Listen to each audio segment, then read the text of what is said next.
ଭିଡ଼ ବଢ଼ୁଛି ଭୋଳବେଢ଼ାରେ। ଗ୍ରାମରେ 21ତମ 24 ପ୍ରହର ମହାମନ୍ତ୍ର ନାମଯଜ୍ଞରେ ଶ୍ରଦ୍ଧାଳୁଙ୍କ ଭିଡ଼ କହିଲେ ନ ସରେ। କେନ୍ଦୁଝର ଜିଲ୍ଲା ଘଟଗାଁ ବ୍ଲକ ଅଧୀନ ଭୋଳବେଢ଼ା ଗ୍ରାମର ବଡ଼ ସାହିରେ ଚାଲିଛି ମହାମନ୍ତ୍ର ନାମଯଜ୍ଞ।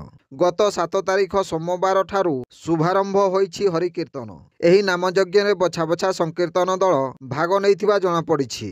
ପୂଜା ସ୍ଥଳକୁ ବେଶ ସୁସଜ୍ଜିତ କରିବା ସହ ପୂଜକ ଅଜିତ ଦାସ ପୂଜା କର୍ମରେ ନିୟୋଜିତ ରହି କର୍ତ୍ତା ରଙ୍ଗାଧର ମହାକୁଡ଼, ଜୟଦେବ ଦଳେଇ, ପଦିଆ ନାୟକ ପୂଜାରେ ଉପସ୍ଥିତ ରହିଛନ୍ତି। ନିମନ୍ତ୍ରିତ ହୋଇ ଆସିଥିବା ସଂକୀର୍ତ୍ତନ ଦଳମାନଙ୍କ ମଧ୍ୟରେ ପଟୁକିଶୁଳି ବାରିପଦା, ଗୁଆଲି ବାରିପଦା, ରାଉତରା ଝିଅ ଦଳ ବାରିପଦା, ହୁମା ସମ୍ବଲପୁର, ଝାରବେଡ଼ା କେନ୍ଦୁଝର, ସାହାରପଡ଼ା ଅନ୍ତର୍ଗତ ଲୁଙ୍ଗା ସହ ଭୋଳବେଢ଼ା ଗ୍ରାମ ଦଳ କ୍ରମାଗତ ମହାମନ୍ତ୍ର ନାମ ସଂକୀର୍ତ୍ତନ ସହ ଅଙ୍ଗଭଙ୍ଗୀକୁ ଶ୍ରଦ୍ଧାଳୁ ବେଶ ଉପଭୋଗ କରୁଛନ୍ତି। Bureau report, Janajagaran Odia.